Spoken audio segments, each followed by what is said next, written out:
की कहानी है एक ऐसी रानी की जो इतिहास की सबसे चर्चित रानियों में से एक है।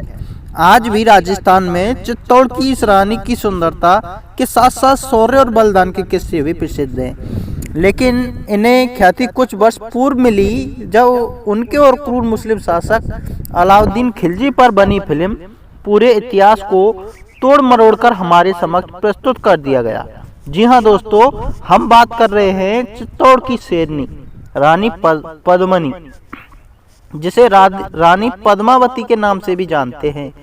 हमारे इस लेख को अंत तक पढ़िएगा क्योंकि आज हम आपको बना बनाया इतिहास और उसे खंडन करते हुए साक्ष्य पेश करेंगे जो वामपंथी और मुस्लिम इतिहासकारों के षड्यंत्र को बयां करती है। तो आइए संक्षेप में पढ़ते हैं रानी पद्मनी के बारे में। इससे पहले हम आगे बढ़ें, आपको बताते चलें कि रानी पद्मनी के विषय में मुख्य स्रोत मलिक मोहम्मद जायसी कृत पद्मावत नामक महाकाव्य में है। दोस्तों, कौन थी रानी पद्मनी?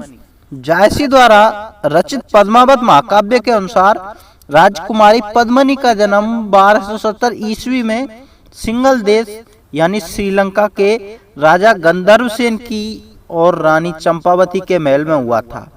बचपन में पद्मनी के पास हीरामणि नाम का एक तोता बोलता था जिसके साथ वो अपना अधिकतर समय बिताती थी। रानी पद्मनी बचपन से ही बहुत सुंदर थी और बड़ी होने पर भी उनके पिता ने उसका स्वयंवर आयोजित किया था। इस स्वयंवर में उसके पिता ने सभी हिंदू राजाओं को और राजपूत राजाओं को बुलाया। राजा रावल रतन सिंह भी पहले से ही अपनी एक पत्नी नागमती होने के बावजूद स्वयंवर में पधारे थे। प्राचीन समय में राजा एक से अधिक विवाह करते थे ताकि वंश को अधिक उत्तराधिकारी मिले। राजा रतन सिंह वहां एक योगी के वेश में पहुंचे और उन्होंने मलखान सिंह को स्वयंवर में हराकर रानी पद्मनी से विवाह कर लिया। विवाह के बाद वो अपनी दूसरी पद्मनी के साथ वापस चित्तौड़ लौट आए। रावल रतन सिंह का राज चित्तौड़गढ़ पर था। एक अच्छे शासक और पति होने के अलावा रतन सिंह ने कला और संरक्षण भी किए थे। उनके दरबार में कई प्रतिभाशाली लोग थे जिनमें से राघव चेतन संगीतकार भी एक था। एक दिन राघव चेतन की किसी बुरी आदत से नाराज होकर राजा ने उसका मुंह काला करवाकर उसे गधे पर बिठाकर अपने राज्य से निष्कासित कर दिया। राजा रतन सिंह की इस कठोर सजा के कारण राघव चेतन उनका दुश्मन बन गया और दिल्ली दरबार जाकर अलाउद्दीन खिलजी से मिल गया। राघव चेतन ने सुल्तान को रानी पद्मनी की सुंदरता का बखान किया, जिसे सुनकर खिलजी की रानी को पाने की लालायत हो उठा और अपनी राजधानी पहुंचने के तुरंत बाद उसने अपनी सेना को चित्तौड़ पर आक्रमण करने को कहा था, क्योंकि उसका सपना रानी पद्मनी को अपने हरम में रखना था।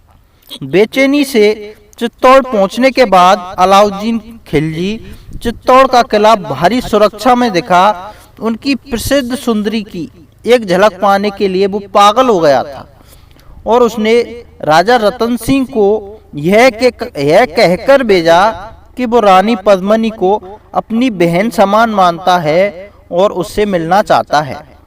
सुल्तान की बात सुनकर रतन सिंह ने उसके रोष से बचने और अपने राज्य को बचाने के लिए उसकी बात से सहमत हो गया। रानी पद्मनी अलाउद्दीन को कांच में अपना चेहरा दिखाने के लिए राजी हो गई। जब अलाउद्दीन को ये खबर पता चली कि रानी पद्मनी उनसे मिलने को तैयार हो गई है, तो वह अपने चुनिंदा योद्धाओं के साथ सावधानी पूर्वक उस किले में प्रवेश कर गया। रानी पद्मनी के सुंदर चेहरे को कांच के प्रतिबिंब में जब अलाउद्दीन खिलजी ने देखा तो उसने सोच लिया कि रानी पद्मनी को अपना बनाकर रहेगा।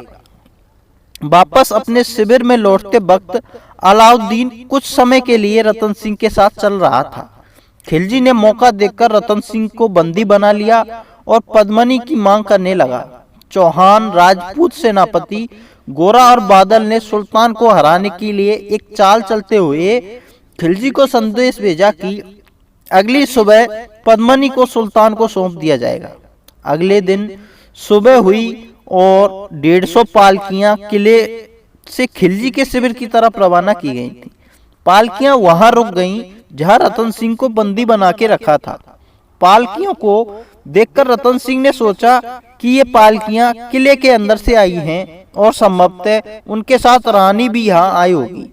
इस पर वो अपने आप को बहुत अपमानित समझने लगा, लेकिन उन पालकियों में ना तो उनकी रानी थी और ना ही उनकी 10 दासियां थीं। और अचानक से ही उनमें से पूरी तरह से सशस्त्र सैनिक निकले और रतन सिंह को छुड़ा दिया और खिलजी के अस्तबल से घोड़े चुराकर तेजी से घोड़ों पर किले की ओर भाग गए। किंतु गोरा इस मुठभेड़ में बहादुरी से लड़ते हुए वीर गति को प्राप्त हो गया, जबकि बादल रतन सिंह को सुरक्षित किले में पहुंचा दिया। जब सुल्तान को पता चला कि उनकी योजना नाकाम हो गई है, तब सुल्तान ने गुस्से में आकर अपनी सेना को चित्तौड़ पर आक्रमण करने का आदेश दिया था। सुल्तान के सेना में किले में प्रवेश करने की कड़ी कोशिश की, लेकिन नाकाम रहा। अब खिलजी ने किले की घेराबंदी करने का निश्चय किया और ये घेराबंदी इतनी कड़ी थी कि किले में खाद्य आपूर्ति धीरे धीरे समाप्त हो गई थी। अंत में राजा रतन सिंह ने द्वार खोलने का आदेश दिया, लेकिन खिलजी और उनके सैनिकों ने लड़ते हुए रतन सिंह वीरगति को प्राप्त हो गए। खिलजी ने किले के अंदर सूचना भिजवाई कि रानी पद्मिनी को दासियों के हवाले कर दिया जाए या फिर चित्तौड़ के साथ पुरुषों को खोजकर मार डालेगा। ये सूचना सुनकर रानी पद्मिनी ने सोचा कि अब सुल्तान की सेना चित्तौड़ में सभी पुरुषों को मार देगी। अब चित्तौड़ की औरतों के पास 2 विकल्प थे, या तो वो जौहर के लिए प्रतिबद्ध हो या विजय सेना के समक्ष अपना निराधार सहे। सभी महिलाओं का पक्ष जौहर की तरफ था। इसके बाद एक विशाल चिता जलाई गई और रानी पद्मिनी के बाद चित्तौड़ की सारी औरतें उसमें कूद गईं और इस प्रकार दुश्मन बाहर खड़े देखते रह गए। अपनी महिलाओं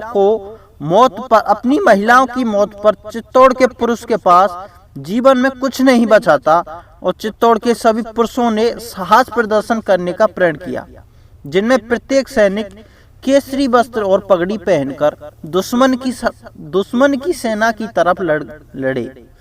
जब तक कि वो सभी खत्म नहीं हो गए, विजयी खिलजी सेना ने जब तक किले में प्रवेश नहीं किया था, तो उनको राख और जली हुई हड्डियों के अतिरिक्त कुछ नहीं मिला था। जिन महिलाओं ने जौहर किया था, उनकी याद में आज भी लोकगीतों में जीवित हैं, जिनमें उनकी गौरवान्वित कार्य का बखान किया जाता है।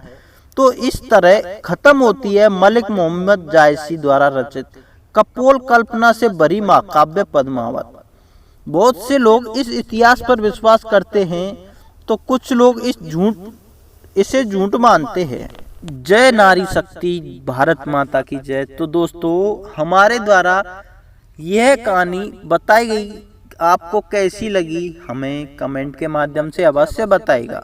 और अगर वीडियो पसंद आई तो लाइक, चैनल को सब्सक्राइब अवश्य कर लें।